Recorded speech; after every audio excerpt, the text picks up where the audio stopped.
क्या सच में भारत ने अमेरिका के दबाव में आकर ऑपरेशन सिंदूर को रोका था? क्या सीज फायर के लिए अमेरिका ने भारत पर दबाव बनाया था? ट्रंप के ट्रेड लालच वाले बयान पर भारत ने क्या जवाब दिया?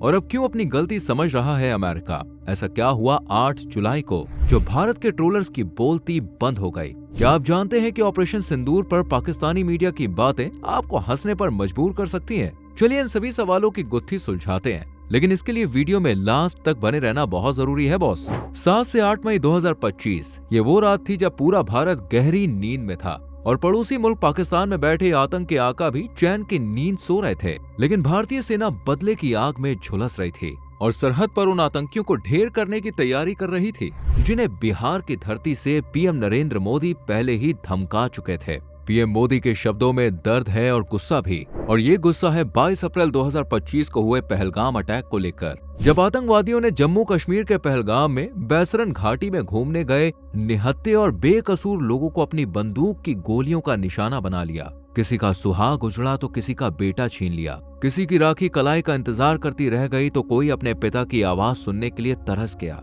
इन्हीं आंसुओं और इसी दर्द का बदला लिया गया 7 से 8 मई की रात को, जब भारतीय सेना ने 1:05 पर ऑपरेशन सिंदूर की शुरुआत की और पाकिस्तान के 9 आतंकी ठिकानों को नेस्तो नाबूद कर दिया। महज 25 मिनट में भारतीय सेना ने जैश-ए मोहम्मद से लेकर लश्कर-ए-तैयबा के सरगना को हमेशा हमेशा के लिए मौत की नींद सुला दिया। ऐसे 100 के लगभग आतंकियों को भारत ने हमेशा के लिए दुनिया से रुखसत कर दिया और इनका पनाहगार पाकिस्तान फूट फूट के रोने लगा। पर भारत के इस फैसले पर सहमति जताने या पहलगाम में मारे गए निर्दोष लोगों के लिए शोक दिखाने की जगह पाकिस्तान ने न सिर्फ इन आतंकियों को कंधा दिया बल्कि भारत के खिलाफ जंग का ऐलान भी कर दिया। पर अफसोस कि पाकिस्तान के चीनी पटाखे मैदान में कुछ दिन भी सरवाइव नहीं कर पाए और महज 4 दिन बाद यानी 10 मई 2025 को सीज फायर का ऐलान कर दिया गया। बेशक इस युद्ध में पाकिस्तान को भारत ने बुरी तरह से पीटा। भारतीय BrahMos missile, Akash missile, anti drone D4 system, Nagastra,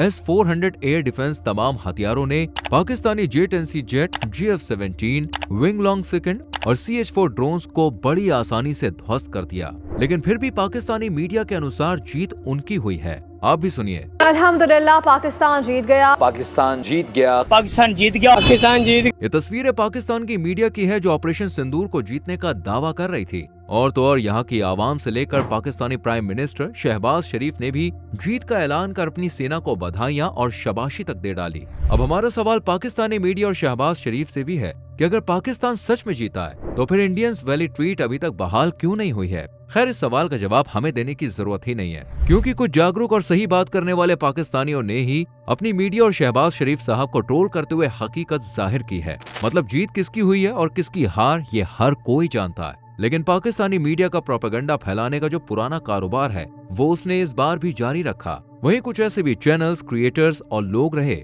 जिन्होंने सीज फायर को लेकर भारत की विदेशी नीति और इवन सरकार तक पर सवाल उठाने शुरू कर दिए। ये भी दावे किए गए कि ये सीज फायर भारत ने अमेरिकन राष्ट्रपति डोनाल्ड ट्रंप के दबाव में आकर किया है और इसकी वजह रहा सीज फायर का ऐलान, जो इंडिया या पाकिस्तान की तरफ से नहीं बल्कि अमेरिकन प्रेसिडेंट डोनाल्ड ट्रंप की तरफ से हुआ था, जिन्होंने एक पोस्ट शेयर करते हुए कहा था कि भारत और पाकिस्तान दोनों तैयार हो गए हैं सीज फायर के लिए। इसके अलावा डोनाल्ड ट्रंप का एक बयान भी सामने आया जिसमें वो कह रहे थे कि उन्होंने सीज फायर करवाने के लिए भारत और पाकिस्तान दोनों को ट्रेड यानी कि व्यापार का लालच दिया। My administration successfully brokered a historic ceasefire to stop the escalating violence between India and Pakistan. And I used trade to a large extent to do it. I said, fellas, come on, let's make a deal. Let's do some trading. Let's not trade nuclear missiles. Let's trade the things that you make so beautiful. लेकिन इस बात को भी झुटलाया नहीं जा सकता कि जब ये सभी दावे भारत के सामने आए तो भारत ने बकायदा सामने आकर इन सभी क्लेम्स को रिजेक्ट किया। MEA यानी मिनिस्टर ऑफ एक्सटर्नल अफेयर्स के स्पोक्स पर्सन रणधीर जायसवाल ने कहा कि सीज फायर की डेट से लेकर उसका टाइम तक पूरी बात दोनों ही DGMO के बीच कॉल पर डिस्कस हुई थी। वहीं पाकिस्तान ने भी न्यूक्लियर वॉर से डिनाई किया।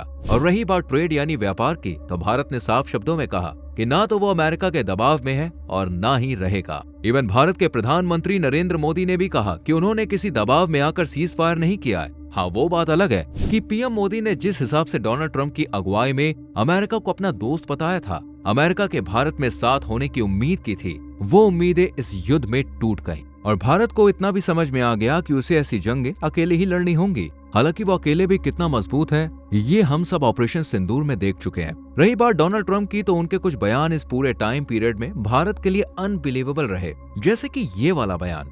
No, it's a shame we just heard about it. मतलब पहलगाम में हुए आतंकी हमले के बावजूद पाकिस्तान या आतंकवाद के खिलाफ कुछ भी बोलने की जगह ट्रंप ने उल्टा भारत के ऑपरेशन सिंदूर को ही शर्मसार बता दिया। उनकी नजर में ये ठीक था ही नहीं। लेकिन यही अगर हम 2008 में हुए मुंबई के आतंकी हमले के बाद अमेरिका का रिस्पांस देखें तो वो इससे एकदम ऑपोजिट था। बाद में बराक ओबामा ने 26/11/2008 के उस हमले की न सिर्फ निंदा की बल्कि ये भी कहा कि भारत को पूरा अधिकार है सेल्फ डिफेंस का। इसके बाद उन्होंने पाकिस्तान पर दबाव भी बनाया कि वो आतंकवाद के खिलाफ कोई एक्शन ले, कुछ सख्त कदम उठाए, वो भी दो बार। अप्रैल 2010 और नवंबर 2010 दोनों ही महीनों में अमेरिका ने पाकिस्तान को आतंकवाद के खिलाफ कदम उठाने के लिए फोर्स किया। लेकिन इस बार जब डोनाल्ड ट्रंप अमेरिका के राष्ट्रपति हैं और पीएम मोदी के सबसे अच्छे दोस्त भी माने जाते हैं, उन्होंने भारत के ऑपरेशन सिंदूर को शर्मसार कर देने वाला स्टेप बताया तो बेशक लोगों के होश उड़ गए। पर भारत ने फिर भी ना तो झुकना मंजूर किया और ना ही अमेरिका के झूठे दावों को स्वीकार किया।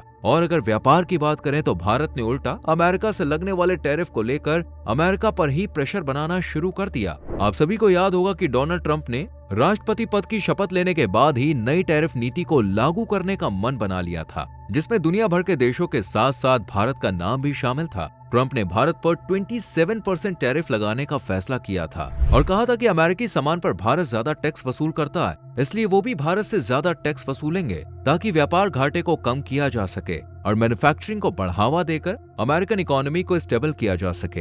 हालांकि बाद में सभी देशों के विरोध और कुछ दूसरे इश्यूज की वजह से ट्रंप ने अपनी टैरिफ पॉलिसी को कुछ समय के लिए होल्ड भी कर दिया। लेकिन अब जब 8 जुलाई को डोनाल्ड ट्रंप ने स्पीच दी तो पूरा नजारा ही बदल गया। इस बार की उनकी स्पीच में काफी कुछ बदल चुका था। दरअसल 8 जुलाई 2025 को अमेरिका ने 14 देशों के खिलाफ टैरिफ की घोषणा कर दी है, जिनमें थाईलैंड, म्यांमार, बांग्लादेश, दक्षिण कोरिया और जापान समेत अन्य कई देशों के नाम शामिल है, जिन पर टैरिफ की घोषणा हो चुकी है और 1 अगस्त से ये टैक्स लागू भी हो जाएगा। आपको बताते थाईलैंड और कंबोडिया पर 36% टैरिफ लगाया गया है, जबकि बांग्लादेश और सर्बिया पर 35%, मलेशिया और कजाकिस्तान को 25% टैरिफ देना होगा। वहीं म्यांमार और लाओस को अमेरिका को एक्सपोर्ट किए जाने वाले प्रोडक्ट्स पर 40% टैरिफ फेस करना पड़ेगा। इसके अलावा इंडोनेशिया को 32% टैरिफ भरना पड़ेगा और साउथ अफ्रीका, बोस्निया समेत हर्जेगोविना से इंपोर्ट पर 1 अगस्त से 30% टैरिफ वसूला जाएगा। वहीं ट्यूनीशिया को 25% टैक्स का सामना करना पड़ेगा। साउथ कोरिया के राष्ट्रपति और जापान के प्रधानमंत्री को अमेरिका की तरफ से जो पत्र भेजा गया है